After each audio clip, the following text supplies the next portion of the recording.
I'm here with my colleagues, and I want to say to you, Congress after Congress, after administration have decided the way you can make government more efficient is to make sure that there is a center core of administration of our government services. And by the way, large businesses have decided the same thing for efficiency's sake. Now, of course, they want to disperse government all around the country. They should know government is dispersed all over the country. But whatever they want to do with those dispersed offices, like Social Security offices, which serve people in their communities, they want to shut them down. They want to eliminate them. So they're at cross purposes with themselves. Like much of the Donald Trump, Elon Musk, and Doge, which is a fancy name, have done these past few months, have pledged to move 100,000 people out of Washington. Federal workers out of the capital region is not about efficiency.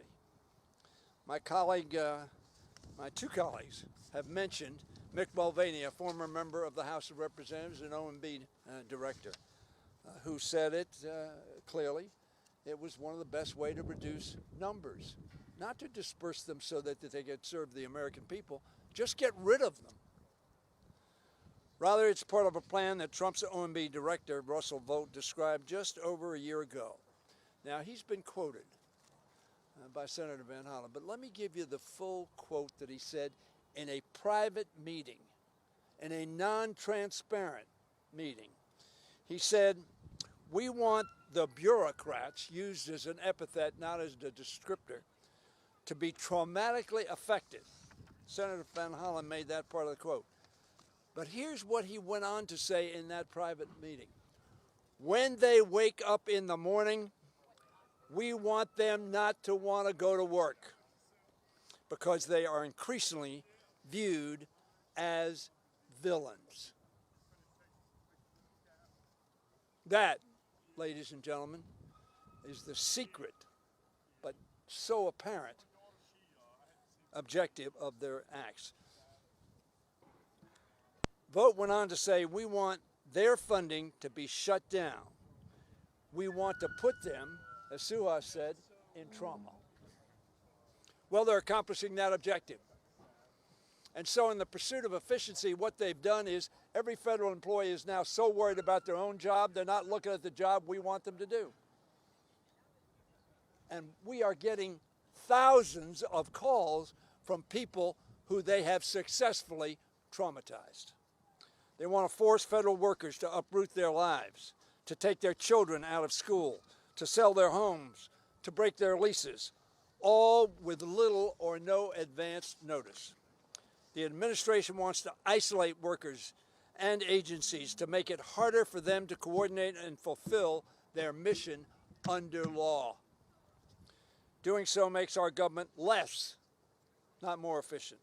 This administration claims these relocations will cut down on costs.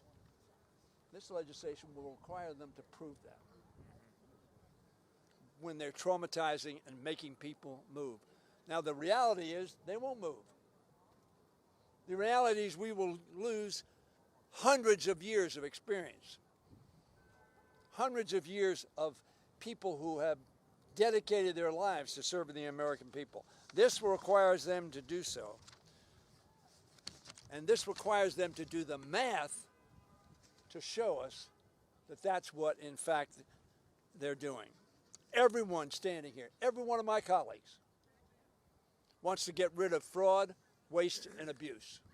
Is that a worthy objective? Absolutely. But that rhetoric is a cover for an agenda that is perverse and contrary to the interests of the United States of America.